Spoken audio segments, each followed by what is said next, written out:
Hello there, gamerinos and gamerinas. Welcome to UnicornStorm. This is Rady, and I recently got in the mood again for some park building, some theme park management simulation strategy tycooning.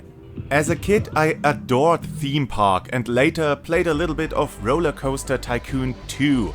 I dabbled a bit in Jurassic Park Genesis, and in recent years played a bit of Park Attack and, of course, Planet Coaster, though not really that much.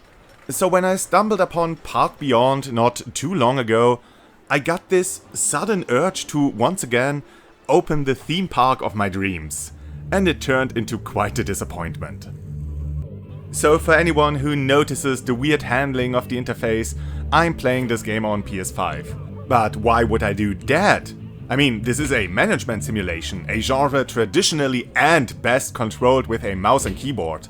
Why would I want to play such a game on a console with a controller? The answer is as easy as it is stupid. I wanted to own the game in physical form. I still prefer physical games, but that means, most of the time, getting them on console.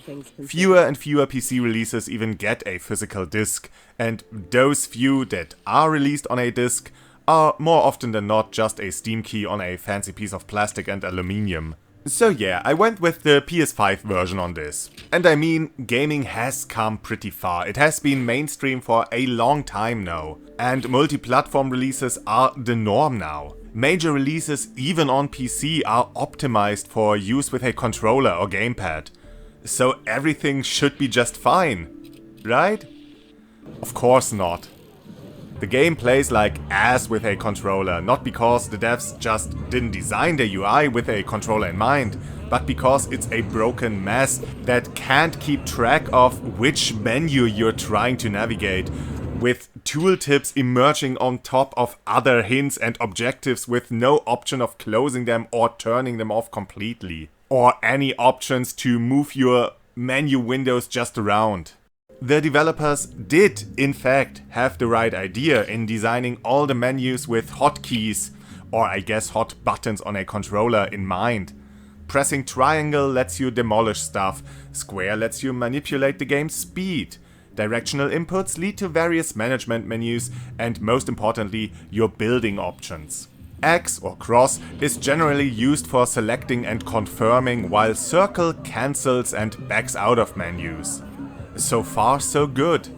The problem comes in when the game constantly loses track of your cursor or active menu. Here you are trying to build a new ride and tweak some options, but the game really thinks you want to select something completely different.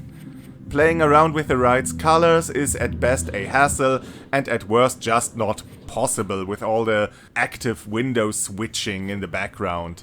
There are a few smaller issues on top of that, with the undo and redo buttons hidden behind the square triggered menu, so you have to back out of everything else to just undo a smaller issue. That being said, this here is one of the few games that can be played with a keyboard and mouse, even on console. And it feels just slightly awkward to control the game that way.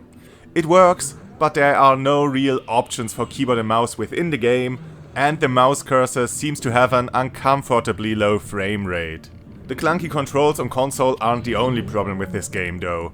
It's also a buggy mess. The game is riddled with clipping errors, being it buildings snapped into each other, paths sinking into the ground, textures merging with one another and going haywire. If you want to take a closer look at your park, and you generally want that to fine-tune your decorations, see the effects of your painful attempts to recolor your rides, or just want to observe your creation, the camera gets constantly stuck on your buildings or forgets how to respond to your button inputs and is generally uncooperative. Visitors in your park have often trouble with the pathfinding. Most of the time this just amounts to them walking over the dirt or clip through the scenery, but at times their AI can completely break and they continuously walk against fences inside the rides. Or they just stop moving at all while standing in front of a queue, which screws you over pretty hard at that particular ride or store. Sometimes NPCs just stand around in a big circle while being unhappy. I mean, I'd also be unhappy if I stood around in a circle while everyone around me was having fun in a fucking theme park. Or they're just walking in place, though they just might think this was expected behavior in my park, since my employees do the same. I had missions bug out on me and objectives not progressing, I had the game crash on me, there are constant frame drops, the game can't even remember to play the correct language. Sucherzahlen in die richtige Richtung.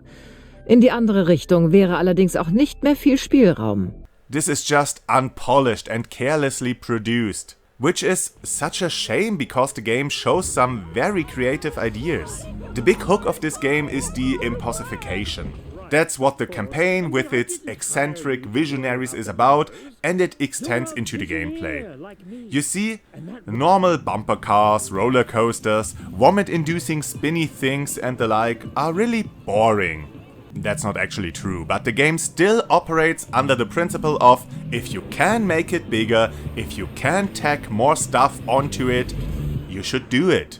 So you can impossify all your rides, make your Ferris wheel into a double Ferris wheel, your bumper cars into a giant pinball machine, and your spinny things into death machines from the depths of hell.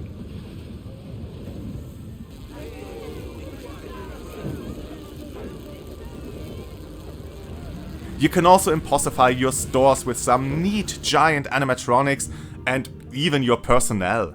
Impossified buildings have higher appeal and maybe more options like additional items to buy when it comes to stores. And impossified staff is more efficient and reliable with their fancy new tech. To impossify anything, you need amazement, and this is generated by park visitors riding your attractions and generally having fun. And these impossifications are awesome as hell. They just look amazing. The weird and outrageous over-the-top rides with their many unnecessary moving parts. The outrageously excessive animatronics of your stores transforming and spinning and flipping around. Your mechanics flinging their exoskeletal limbs around, your janitors using futuristic laser guns to clean up litter, and your entertainers turning into giant furries and flying through your park. Everything gets insane and it's just a joy to watch. And all your other customization options are here as well, like different paths and waiting queues, tons of decorative objects, options to recolor your rides as well as the music played in each ride. The regular versions of all your attractions already look pretty good, but with the impossifications, the game becomes a visual treat. The management aspect of the game is a bit hit and miss. Most of what you'd expect is here and works fine enough. You can tweak prices of rides and store items and even the entry fee, you can raise or lower your workers' salaries, and you have to manage all kinds of different needs. Your workers will get tired, so you need to employ enough of them to have some kind of shift rotation and also build staff lounges for them to have a break and regain energy. And that's pretty much it for employee management. You don't get to set walking routes or areas for them, you can't pick them up and put them down where you need them, and you can't order them to repair, maintain or clean an area or construction. You know, something that theme park and roller coaster already had in the 90s. All you can do to influence them is adding or removing general tasks from their schedule, and this is as bare bones as it gets. Park visitors come in a handful of different versions who like or dislike different kinds of rides and stores.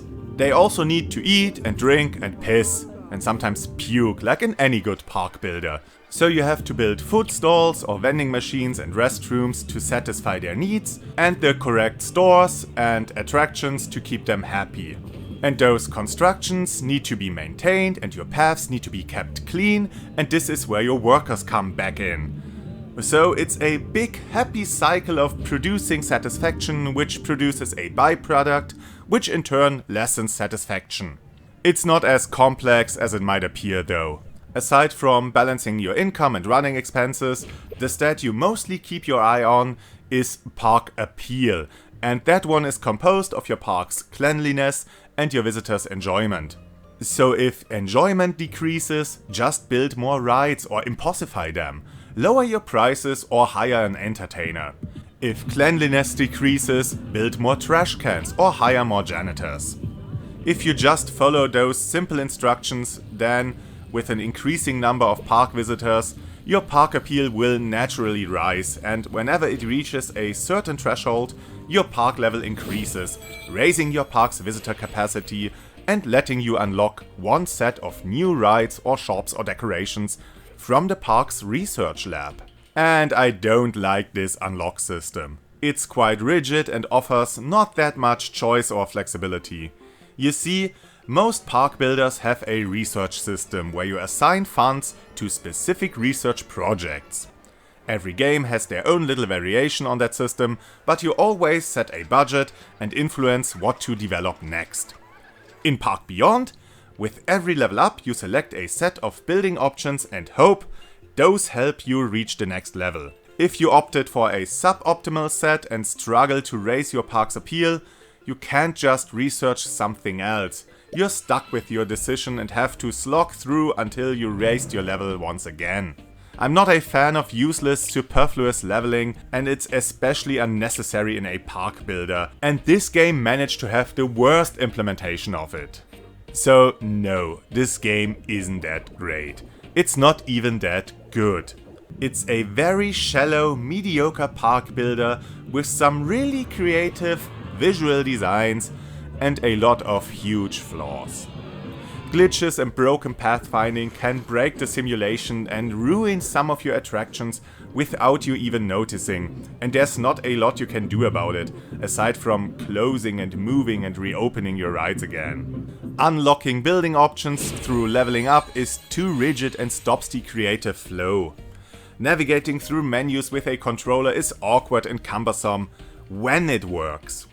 Placing objects does not always work smoothly.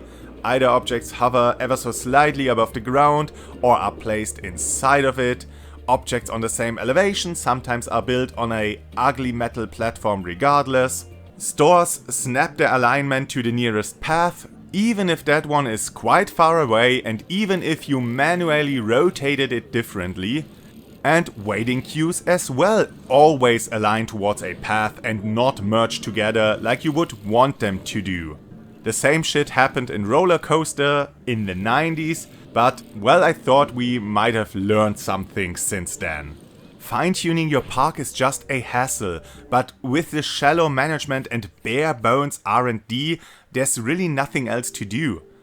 The developers had some neat ideas, with a theme park not held back by reasonable designs and safety concerns, but the implementation of those ideas fell flat in an already pretty shallow park builder. No, you don't need to waste your time and money on this game. There are many better alternatives.